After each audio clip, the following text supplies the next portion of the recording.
प्यारे बच्चों, आज है डेट 21 अगस्त। हम करेंगे कार्य पत्रक 21, विषय हिंदी व्याकरण, कक्षा 9वीं। आज का जो हमारा टॉपिक है वो समास है। हम समास होता क्या है ये समझेंगे, समास के कितने भेद होते हैं ये देखेंगे। तो सबसे पहले देख लेते हैं समास होता क्या है।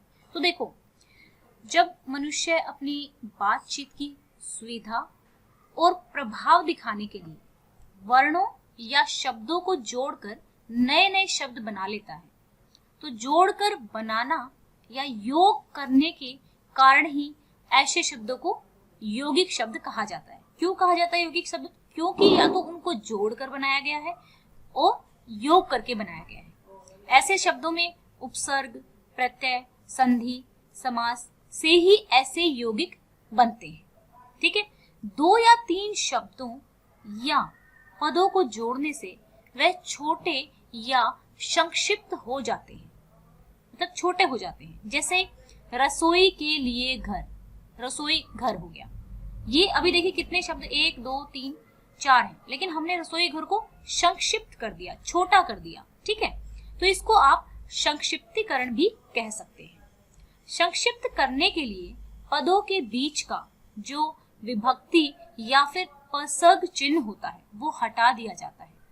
समास के नियम से बने शब्द, सामासिक शब्द, जो समास के नियम से, जो भी समास के रूल होते हैं उनसे जो शब्द बनेंगे उनको सामासिक शब्द या फिर समस्त पद कहेंगे। ओके, तो देखिए यहाँ पर मैंने व्हाइट बोर्ड पे आपके लिए कुछ किया है। तो देखिए समास क्या हो गया?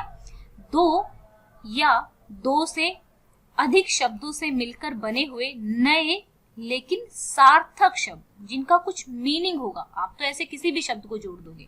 ठीक है, अब जल जमा ओटा, जलोटा बन गया है ना, बट इसका कोई बहुत सार्थक मीनिंग नहीं है। ठीक है, तो 2 या 2 से अधिक शब्दों से मिलकर बने हुए सार्थक शब्दों को समास कहते हैं। ओके, अब यहाँ पर इसके कुछ एग्जाम्पल देख लेते हैं। 2 चीजें आप समझ लेना। एक तो समास में मेन क्या है? समास विग्रह और समस्त पद। तो देखिए समास रेल जमा यात्रा।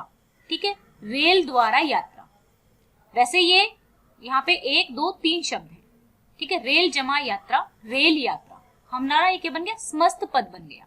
ओके, जब इसका विग्रह आप वापस करोगे, यानी कि इसको फिर से उन्हीं जो एग्जैक्ट जो इसके शब्द थे जो आपने हटाए थे इसमें से वो वापस लगा दोगे तो ये समास विग्रह कहलाएगा।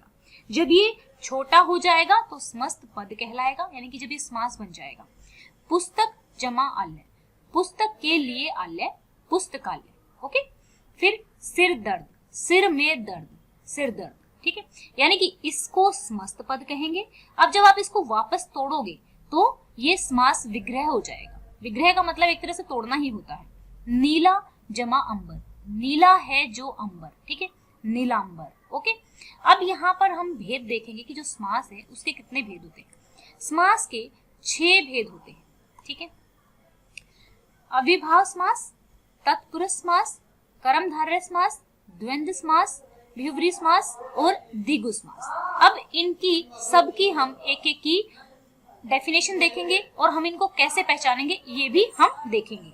अब ये देखिए, यहाँ पर संस्कृत के समास में 2 या 2 से अधिक पदों का प्रयोग किया जाता है, जिससे जो वाक्य होते हैं वो थोड़े बड़े और कठिन हो जाते हैं। लेकिन जो हिंदी में जो समास होते हैं वो अधिकतर 2 ही पदों के होते हैं, मतलब हमेशा नहीं लेकिन अधिकतर 2 ही पदों के होते हैं।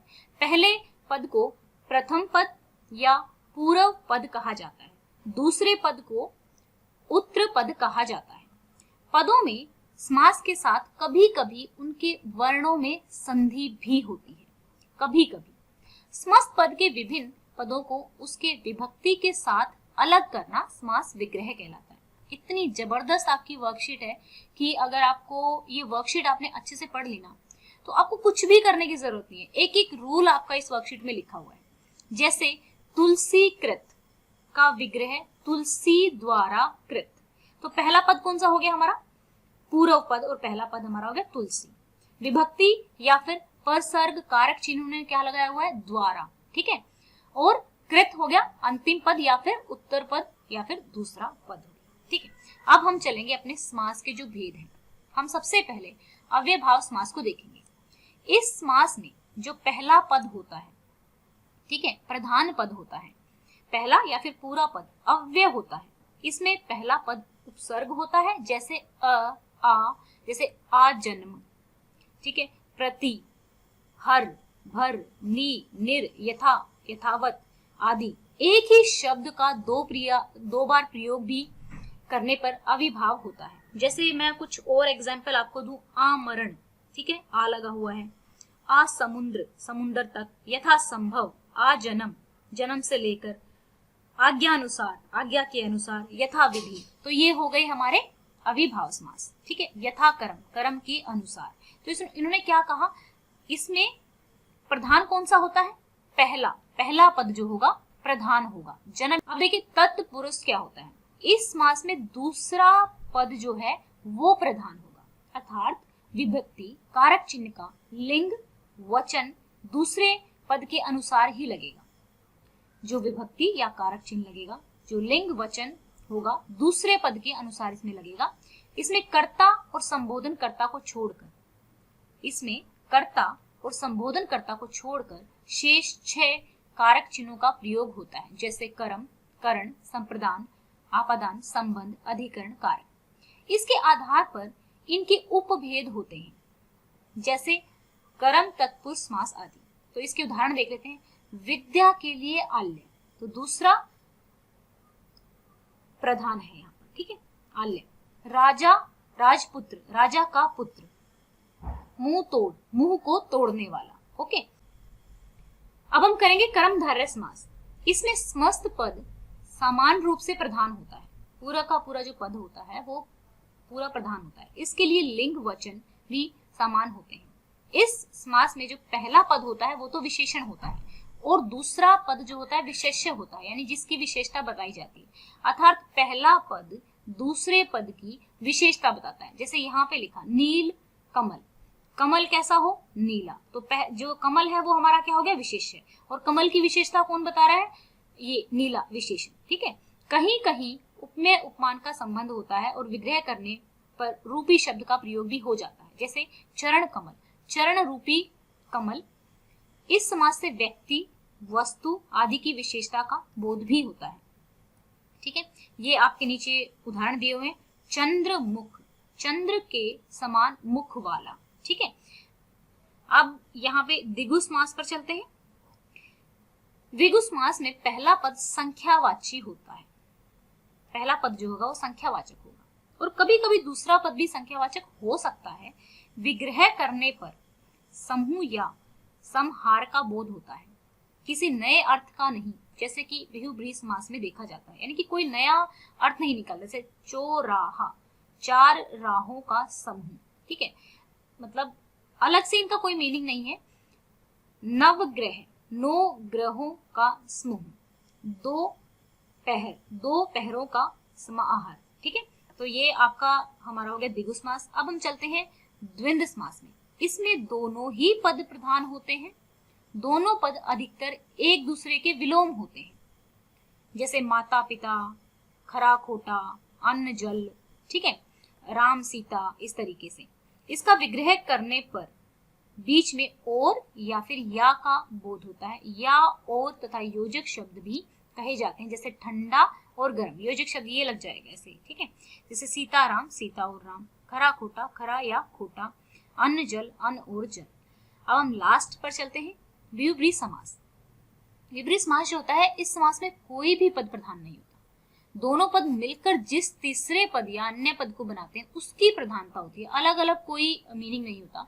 विग्रह करने जिसका, जो, जिसकी, जिसके, वह आदि शब्द आते हैं, जैसे दशानन, दश है आनंद, मुख जिसके, अर्थात रावण, नीलकंठ, नीला, यानी कि दोनों मीनिंगफुल तभी बनेंगे जब साथ में आएंगे।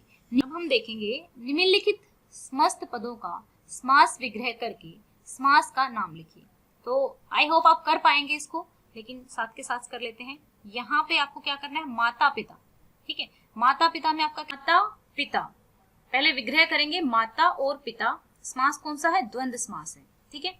फिर ये देखिए यहाँ पर दाल रोटी, इसको थोड़ा बड़ा कर देती हूँ सो दैट कि आपको क्लियरली दिखे।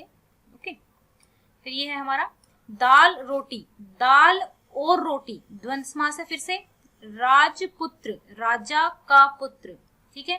तो तत्पुरुष समास है इसमें। लंबोदर, लंबा है उद्र जिसका, तो किसका है लंबा उद्र? गणेश जी का बोला जाता है, उनको बोला जाता है लंबोद्र, ठीक है। तो इसमें बहुब्रीहि समास है। फिर हम करेंगे भर पेट, पेट भरकर, तो इसमें हमारा समास आ जाएगा अव्ययभाव समास।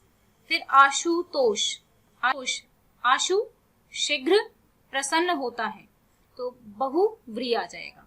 ओके, तो अब हम चलेंगे नेक्स्ट क्वेश्चन पे, जिसमें आपको समस्त पद बनाना है और साथ में समास भी लिखना है। नौ रात्रियों का समूह नवरात्रि द्विगु समास है, क्योंकि इसमें देखिए कुछ संख्या यूज हो रही है। शक्ति के अनुसार यथाशक्ति अव्ययभाव समास हो गया। रथ को चलाने वाला रथ चालक तत्पुरुष संप्रदान समास हो गया। तत्पुरुष समास है और इसमें संप्रदान का यूज हो रहा है। धन से हीन धनहीन तत्पुरुष। देश के लिए भक्ति देशभक्ति तत्पुरुष। दो सुतों का समूह दुसुति, तो इसमें समास आ जाएगा द्विगु समास।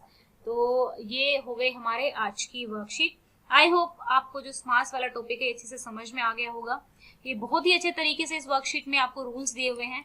एक बार इसको बार बार रिवाइज कर लेंगे तो आपको अच्छे से याद हो जाएगा, ठीक है।